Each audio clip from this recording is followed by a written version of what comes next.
नमस्कार।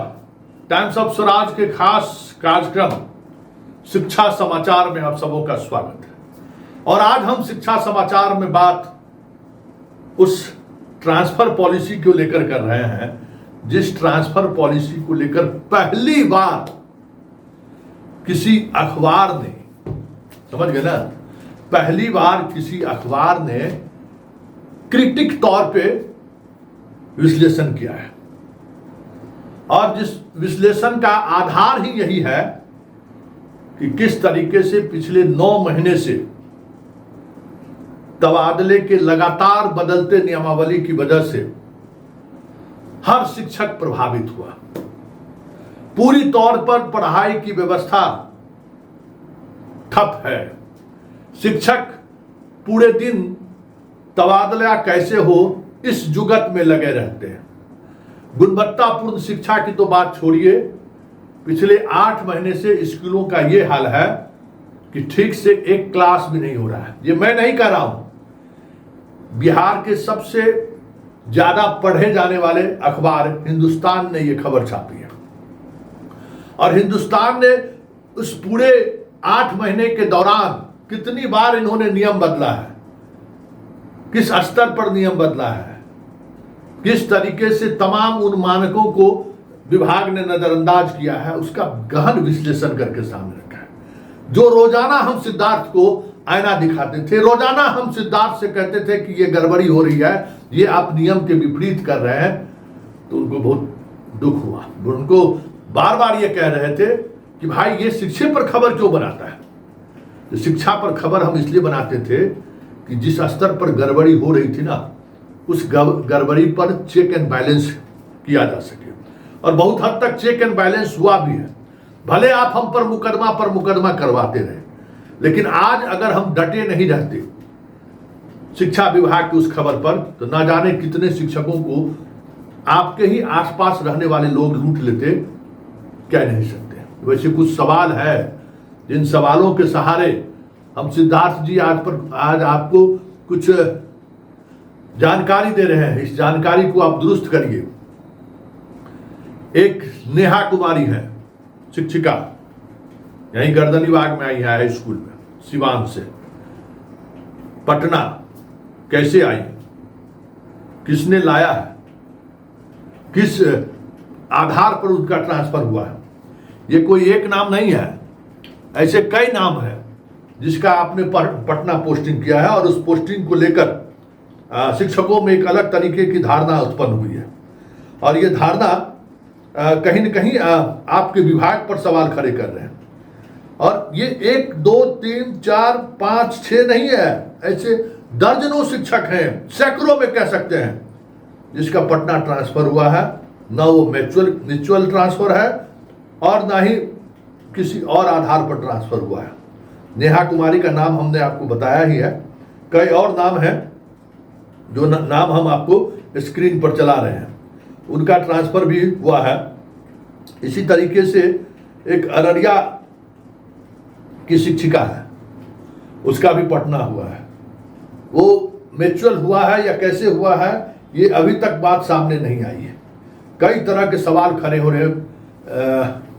सिद्धार्थ जी, हमें लगता है कि विभाग को स्पष्टीकरण देना चाहिए, क्योंकि जाते जाते एक गंभीर आरोप आपके विभाग पर लगने लगा है।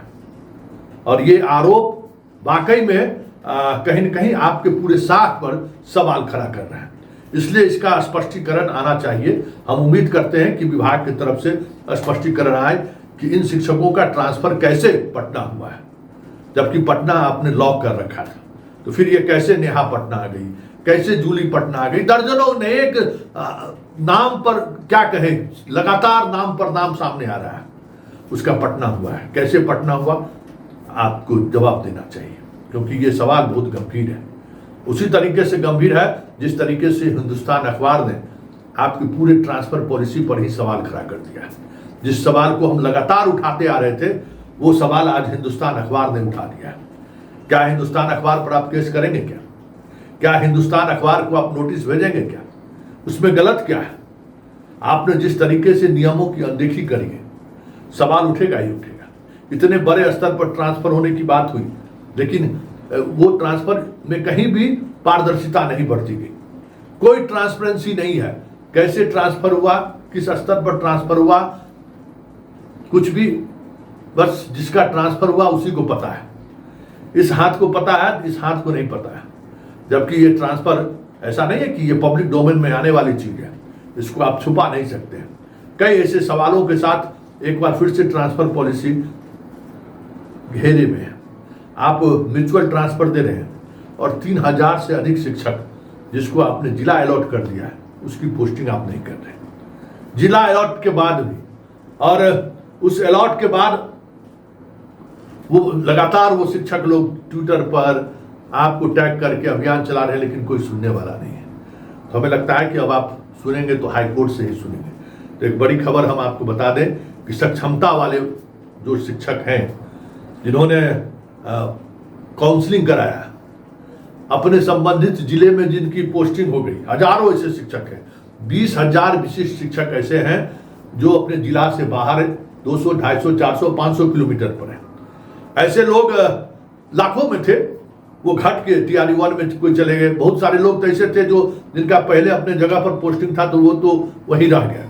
उसके बाद जो अपने आसपास के इलाके में नहीं थे वो टीआरई 1 में भी आए, अपने घर के आसपास मतलब जिले में आए, टीआरई 2 में भी आए, टीआरई 3 में भी आए। तो वो सक्षमता वाले धीरे धीरे संख्या कम होती चली गई, लेकिन 20,000 संख्या अभी भी है।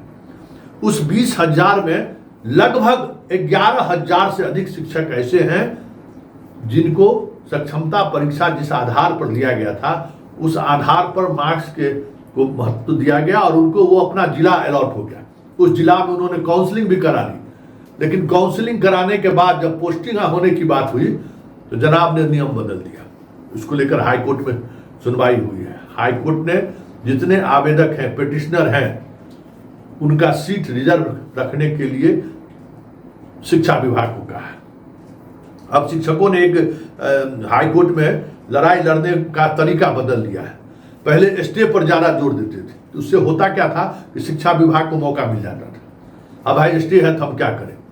लेकिन अब जितनी सुनवाइयां हो रही है उस तमाम सुनवाई में हाई कोर्ट से शिक्षकों के वकील का गुहार यही रहता है कि सर हमारा सीट रिजर्व कर दीजिए। फाइनल जजमेंट जब जो आएगा हमें स्वीकार है, लेकिन हमारा सीट रिजर्व रहना चाहिए संबंधित जिला में, जिस जिला में हमने काउंसलिंग किया है या जहां जाना था। पहली सुनवाई में भी जिस तरीके से इन तमाम शिक्षकों को राहत दिया है हाई कोर्ट में, ये तय मानिए कि दूसरी सुनवाई में खेल फिनिश। जैसे प्रधान शिक्षक के मामले में सुनवाई के बीच ही शिक्षा विभाग को अपनी सारी कह सकते हैं कि निर्णय को वापस लेना पड़ा था। हमें लगता है कि सक्षमता वाले में भी यही होगा। जैसे ही हाई कोर्ट में सुनवाई की तिथि निर्धारित होगी, ये तय मानिए कि दूसरी तिथि निर्धारित होने से ठीक पहले सक्षमता वाले को भी इनको जिला अलॉट करना ही पड़ेगा, क्योंकि पीके शाही ने भी शिक्षा विभाग के इस मनमानी को लेकर काफी आहत। वो शिक्षा विभाग का फाइल देखते ही भड़क उठते हैं। शिक्षा मंत्री भी रहे हैं और वो समझते हैं कि कहाँ कहाँ शिक्षा विभाग के पदाधिकारी पेच फंसाते हैं, जिस पेच की वजह से सरकार की किरकिरी होती है हाई कोर्ट में और सरकार को बड़ी राशि खर्च भी करनी पड़ती है। इसलिए पीके शाही काफी इन दिनों शिक्षा विभाग के फाइल को लेकर गुस्से में रह रहे हैं। तो उसका भी एक इम्पैक्ट है। सीधे तौर पर वो कह देते हैं कि भाई आपको तो मानना पड़ेगा ही। और स्वाभाविक तौर पर जिस तरीके की मनमानी शिक्षा विभाग में चल रही है, अब कोई विकल्प भी नहीं रह गया है। अब स्थिति यही है कि इस तरीके के मामले में हाई कोर्ट अब ऑर्डर देने लगा है और ऑर्डर कहीं न कहीं शिक्षा विभाग के खिलाफ जा रहा है। तो ये तय मानिए कि आने वाले समय में सक्षमता वाले को लेकर भी विभाग मजबूरी में ही सही कुछ न कुछ निर्णय जरूर लेगा। चलिए इस शिक्षा समाचार के खास बुलेटिन को अब यहीं समाप्त करते हैं। कल हमारी फिर आपकी मुलाकात होगी। फिलहाल इजाजत दीजिए, नमस्कार।